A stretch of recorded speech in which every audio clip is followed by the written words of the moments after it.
আসসালামাইকুম এভরিওয়ান, সবাই কেমন আছেন? আশা করি ভালো আছেন। আজকের ভিডিওতে আমরা মাদারবোর্ডের পরিচিতি সম্পর্কে জানব।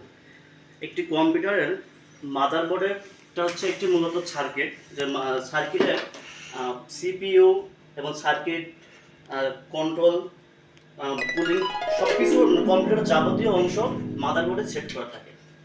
আমরা যদি একটি মাদারবোর্ডের সেটটা যদি দেখতে থাকি, প্রথমে যে জিনিসটা আমাদের এখানে আছে কুলিং ফ্যান।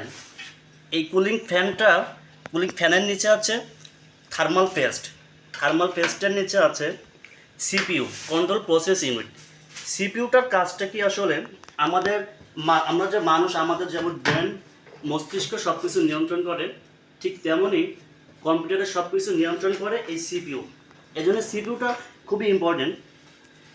তারপরে আমাদের যে জিনিসটা আছে এই যে র্যান্ডম অ্যাক্সেস মেমোরি, র্যাম যেটাকে বলি আমরা। আমাদের একটা ভুল ধারণা আছে যে র্যামের আমরা ব্যবহার সূত্রটা আমরা অনেকে জানি না। র্যামটা আসলে সিপিইউতে আমাদের ডাটা স্টোরেজ থাকে, এই স্টোরেজটাকে অনেক সময় ধীর গতিতে হয়ে যায়। এই ধীর গতি যাতে না হয় এই জন্য আমরা র্যামটা ইউজ করি। র্যামটার কারণে ওই প্রসেস ইউনিটটাকে হাই করে দেয় এবং এ কারণে আমাদের ধীর গতি হয় না। এই জন্য বেশি যখন আমরা র্যাম ইউজ করি জিনিসটা ফাস্ট হয় বেশি।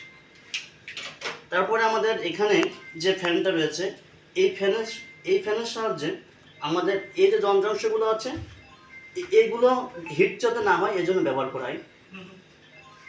তারপরে এখানে যে জিনিসটা আছে আমাদের এই জিনিসটা আমাদের অনেক সময় পিসিতে পাসওয়ার্ড সেট করি, টাইম সেট করি।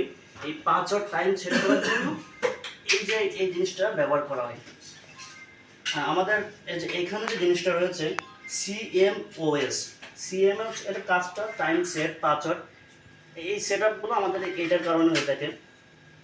আমাদের যে পাওয়ার সাপ্লাই দেওয়ার পরে আমাদের এখানে একটা সার্কিট আছে। এটা অনেক পিসিতে, আগের যে পিসিগুলো ছিল সেখানে 4টা পোর্ট ছিল, কিন্তু এখন বর্তমানে জেনারেশন ডেভেলপ হওয়ার কারণে 12 জেনারেশনের এটা 6 পোর্ট আছে। তারপরে আমরা যদি এখন এই যে র্যান্ডম অ্যাক্সেস মেমোরিটা সেট আপ করতে থাকি, এটা অনেকে আমরা ভুল সেট আপ করি। এটা আমাদের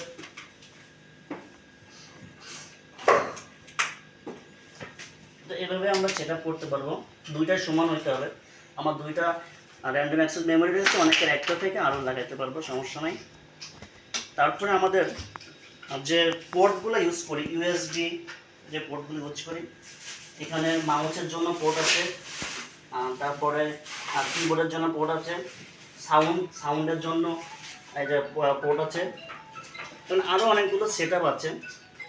এই সেট আপের এক একটা কাজ আসলে অবশ্যই আছে। তো আশা করি এই পর্যন্তই।